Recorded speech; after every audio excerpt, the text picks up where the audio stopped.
Anda kembali di Kabar Siang pemirsa, seorang suami tega membunuh istri dan mengecor mayat korban di dalam kamar di Desa Bacem, Kecamatan Ponggok, Kabupaten Blitar, Jawa Timur. Pelaku gelap mata dan menghabisi nyawa istrinya dipicu masalah keluarga karena korban diduga memiliki pria idaman lain. Diingatkan kembali kepada seluruh Supriyo Handono, 30 tahun, warga Desa Bacem, Kecamatan Ponggok, Kabupaten Blitar, Jawa Timur, adalah pelaku pembunuhan istrinya sendiri, Fitriani, yang kemudian mayatnya dikubur dan dicor di dalam kamar rumahnya. Peristiwa pembunuhan sadis ini terbongkar saat pemilik rumah yang baru akan melakukan renovasi. Dari hasil penyidikan, pelaku menghabisi istrinya dengan menggunakan kayu, sebelum kemudian mengubur korban di dalam lubang sedalam 1,5 meter di dalam kamar dalam keadaan tanpa mengenakan pakaian. 1 tahun kemudian, pelaku mengecor lubang dengan menggunakan semen. Dipukul menggunakan kayu, kemudian pastikan setelah meninggal, pelaku menggali di dalam kamar tersebut kurang lebih 1,5 meter, kemudian dimasukkan baju-bajunya dilepasin, ada bekas darah dibersihkan, kemudian dimasukkan ke dalam lubang dari atas ke bawah, jadi dia posisinya telungkup, kemudian dicor sama pelaku. Itu sendiri ya? Sendiri, sementara ini sendiri dari hasil pemeriksaan. Nanti untuk selanjutnya nanti akan dilakukan rekonstruksi, kita masih nunggu, yang jelas nanti untuk pemeriksaan dalam rangka memperjelas kejadian ini. Dan pelaku sampai setega itu melakukan apakah ada motif asmara antara ini? Tadi sudah disampaikan. Polisi mengamankan sejumlah barang bukti berupa pakaian korban, anting-anting, selimut, dan kayu yang digunakan untuk memukul korban. Oh, di mana nih? Dari Blitar, Jawa Timur, Muhammad Imron, TV One mengabarkan. Kita coba akan dalami hal ini pemirsa, kami akan ajak Anda berbincang bersama dengan AKP Sujarwo selaku Kapolsek Ponggok, Blitar, Jawa Timur. Assalamualaikum, selamat siang Pak Kapolsek. Selamat siang, Mbak. Ya, Pak Kapolsek, bisa Anda ceritakan sebenarnya bagaimana pihak kepolisian kemudian bisa mengungkap kasus ini dan juga perkembangan kasus hingga saat ini seperti apa?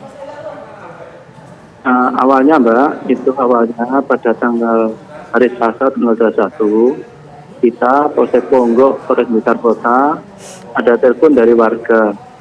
Warga tukang renovasi rumah itu membongkar atau menggali tanah di dalam rumah di salah satu kamar. Ternyata di situ ditemukan tengkorak manusia.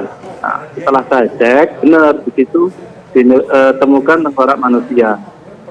Nah, hasil informasi rumah ini sudah dijual ke orang lain. Nah, kebetulan yang renovasi itu adalah pemilik rumah baru. Demikian, Mbak. Oke, selama ini memang keluarga korban tidak ada yang mencari, Pak. Sudah hampir 2 tahun hal ini tidak tercium oleh warga, keluarga, dan juga kepolisian. Betul, Mbak. Ini kejadian pada bulan Oktober tahun 2021. Itu ada cekcok antara keluarga ini, suami istri, diduga istrinya itu selingkuh kepada orang lain. Nah, sudah diserahkan ke filenya itu, ke selingkuhnya itu oleh suaminya atau oleh tersangka ini. Dan disitulah setelah diserahkan, 10 hari kemudian perempuan ini balik ke rumahnya tersangka ini. Suaminya ini akhirnya terjadilah percecokan, terus selanjutnya itu terjadi pemukulan atau penganiayaan itu, Mbak. Oke, artinya motif sejauh ini adalah karena cemburu begitu ya, Pak ya?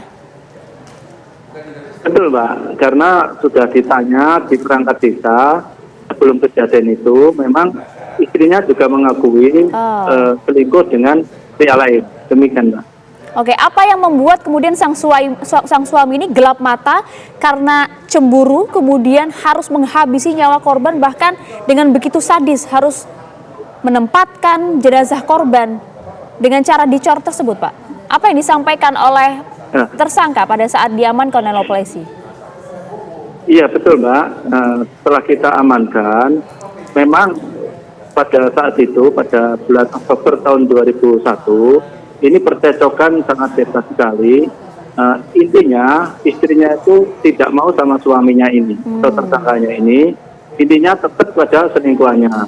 Nah, akhirnya pada saat istrinya itu duduk di bawah, di lantai itu dipukul dari bawah, dan selanjutnya dimasukkan ke galian di salah satu kamar milik tersangka, Mbak. Oke, ada penyesalan Pak dari pelaku pada saat diamankan? Kelihatannya tidak ada, Mbak. Kelihatannya tidak ada ini. Oke. Biasa-biasa saja. Demikian, Mbak. Ancaman hukuman terhadap pelaku Pak? Untuk ancaman hukuman itu kita kenakan 338 KUHP, ancaman 20 tahun.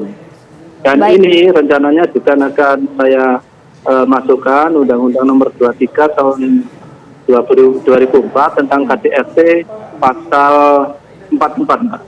Baik, terima kasih AKP Sujarwo atas informasinya pada siang hari ini. Salam untuk jajaran di sana Pak. Selamat siang. Terima kasih, Mbak. Sama-sama.